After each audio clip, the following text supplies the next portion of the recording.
kulanti waxaan wanaagsan daawadayaal ku soo dhawaada Dalable Media waxaan idin la wadaagi doonaa mucaaradka oo ku dhawaaqay go'aan culus oo ka dhana doorashada birri ka dhici doonta magaalada Muqdisho ee caasimadda dalka sidoo kale waxaad maqli doontaan madaxweyne Xasan Sheekh Maxamuud oo u baxaya safar dibadda ah haddaba qorshaha safarkaasi muxuu yahay halkan ayaan sidoo kale idin kula wadaagi doonaa sidoo kale waxaad maqli doontaan Mareykanka oo kashifay sir culus oo Soomaaliya ah iyo khasaaraha midowga Afrika asgarta uga geeriyootay dalka Soomaaliya oo la shaaciyay ayaan halkan idin kula wadaagi doonaa soo dhawaada channelka subscribe inoo saara muuqaalka inoo share gareeya aragtidiina inagula wadaaga qaybta faallada mahadsanidin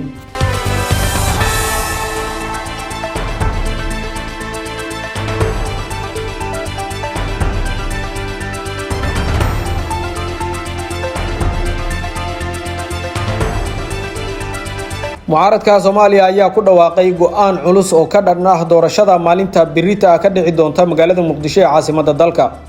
xubnaha mucaaradka ee qaybta ka ah golaha mustaqbalka Soomaaliyeed oo maanta shir jaraa'id ku qabtay hotelka Jazeera ee magaalada Muqdisho ayaa ka hadlay xaaladda siyaasadeed ee dalka gaar ahaan arrimaha doorashooyinka xubnahan oo ay ka mid yihiin madaxweyne hore Shariif Sheekh Axmed iyo sidoo kale ra'iisul wasaareyaal hore oo dalka soo maray ayaa ku dhawaaqay go'aano xasaasi ah oo ka dhana doorashooyinka golaha deegaanka ee maalinta birita oo Khamiis ah ka dhacaya qaar ka mid ah degmooyinka gobolka Banaadir golaha ayaa marka hore waxa uu ku eedeeyay kooxda Villa Soomaaliya in lacagihii ummadda Soomaaliyeed ay u adeegsadeen xisbigooda iyo ololaha doorashada isla markaana doorashada biri dhacaysa ay tahay mid hal dhinac ah kaliya meeshan waxaan isugu nimid inaan idin sheegno shacabka Soomaaliyeedna u sheegno in ayaan daro ay tahay in xoogii iyo xoolihii ummadda Soomaaliyeed la geliyay meel aan ognahay inaanay natiijo mustaqbalka ummadda Soomaaliyeed iyo dadiilo u horseedayo aanay ka soo bixinin ayuu yiri musharax Xasan Cali Khayre oo u hadlay mucaaradka sidoo kale wuxuu ku dhawaaqay in aysan aqbali doonin natiijo kasta oo ka soo baxda doorashada la iclaamiyay in birri ay ka dhacayso caasimadda waxa uu sidoo kale tilmaamay in ay tahay mid sharci darro ah sida uu hadalka u dhigay haddii aan nahay madasha mustaqbalka Soomaaliyeed waxaan rabnaa inaan shacabka Soomaaliyeed u cadeyno in aan doorashadaas aaminsanayn in doorasho sax ah ay tahay in aanan aaminsanayn natiijada ka soo baxaysa inay tahay natiijo sax ah in aanan aaminsanayn in ay waafaqsan tahay shuruucda iyo nidaamka dalka u degsan ayuu mar kale yiri ra'iisul wasaare hore Xasan Cali Khayre waxaan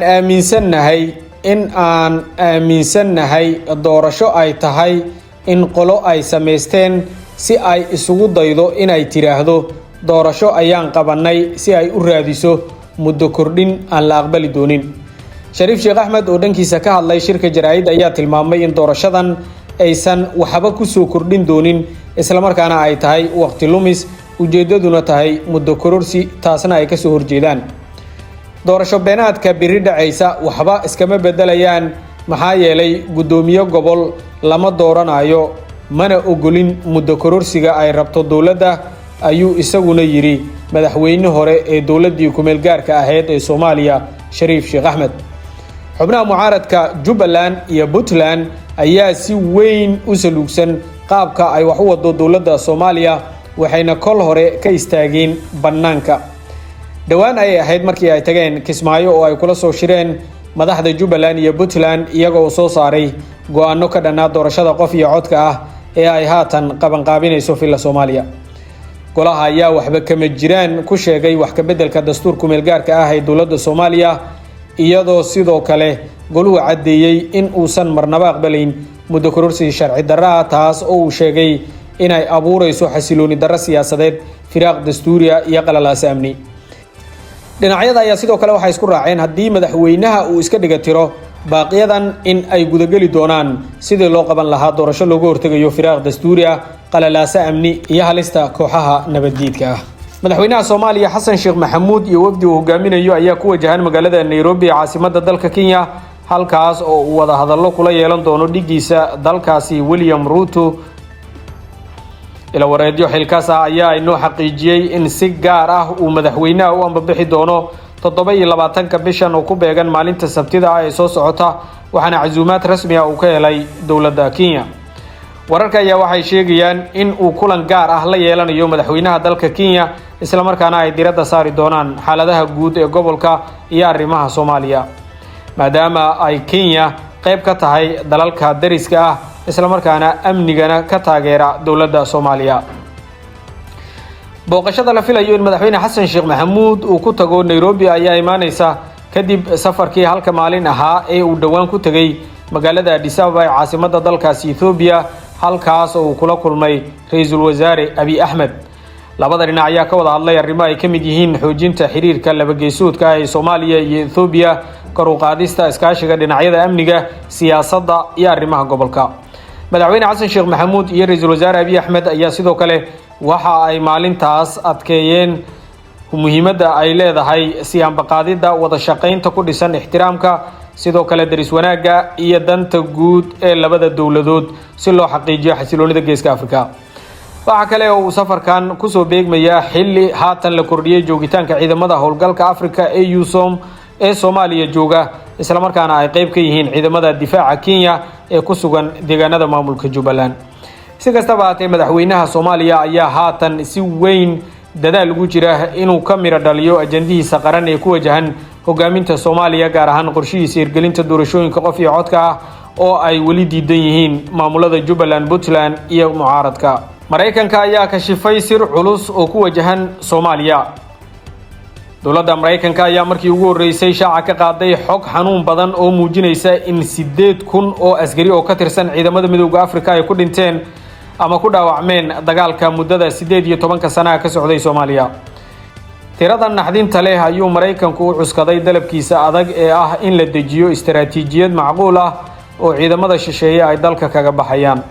kulan xasaasi ah oo golaha ammaanka ee qaramada midoobay uu ku cusboonaysiinayay waqtiga howlgalka taageerada iyo xasiloonida Midowga Afrika ee USOM ayuu wakiilka Mareykanka u qaabilsan maamulka iyo dib u habeynta qaramada midoobay Jeffrey Bartos waxa uu jebiyay dhaqankii diblomaasiyadeed ee taxadarka lahaa, isagoo miiska soo saaray tirada rasmiga ah ee khasaaraha soo gaaray dalalka ciidamada ku deeqay. waxaan qiraynaa maankana ku haynaa in 8,000 oo askari oo Afrikaan ah ay naftooda ku waayeen ama ku dhaawacmeen gudashada waajibkooda 18 sano ee lasoo dhaafay, ayuu yiri Bartos ayaa hoosta waxa uu ka xariiqay in inkastoo naf iyo maal balaayiin dollar ah la huray, haddana ku wareejinta mas'uuliyadda amniga ciidamada Soomaaliya ay weli u muuqato mid aan la gaari karin oo cakiran. inkastoo Washington ay taageertay muddo kordhinta howlgalka, haddana waxay bixisay calaamad muujinaysa in taageeradoodu aysan ahayn mid weligeed sii soconaysa. Bartos wuxuu si cad u dalbaday in howlgalka loo sameeyo khariirad lagu kalsoonaan karo oo lagu soo afjarayo, taas oo ah fariintii ugu caddeed ee Mareykanku ku muujiyo in uu doonayo in la soo xiro howlgalkan 10 sano qaatay. danjiraha ayaa xusay in Mareykanku bixiyay ku dhawaad 1.6 bilyan oo taageero toos ah oo la siiyay dalalka ciidamada soo diray iyo sidoo kale 2 bilyan oo kale oo qaaraan ah oo la mariyay xafiiska taageerada qaramada midoobay ee UNSOS. wuxuuna ku dooday in mustaqbalka la joogteeyo ka faa'iideysiga kheyraadka iyo in la dejiyo halbeegyo waxqabad oo cad. Mareykanka ayaa sidoo kale dhaliil kulul waxa uu jeediyay kala qaybsanaanta siyaasadeed ee gudaha Soomaaliya, isagoo ugu baaqay dowladda federaalka, dowlad goboleedyada iyo beelaha inay midoobaan si wax looga qabto caqabadaha amniga. mas'uuliyadda la dagaalanka kooxaha nabaddiidka ah waa inay u wareegto kuwa ay arrintu sida tooska ah u khusayso ee ah dadka Soomaaliyeed, ayuu yiri Bartos, taas oo ah fariin toos ah oo ku socota madaxda Soomaalida si ay u xalliyaan khilaafaadka ragaadiyay horumarka militariga. ugu dambeyntiina Mareykanka ayaa muujiyay niyad jab ku aadan in xubnaha qaar ee golaha ay geedi socodka cusboonaysiinta u adeegsadeen in lagu soo daro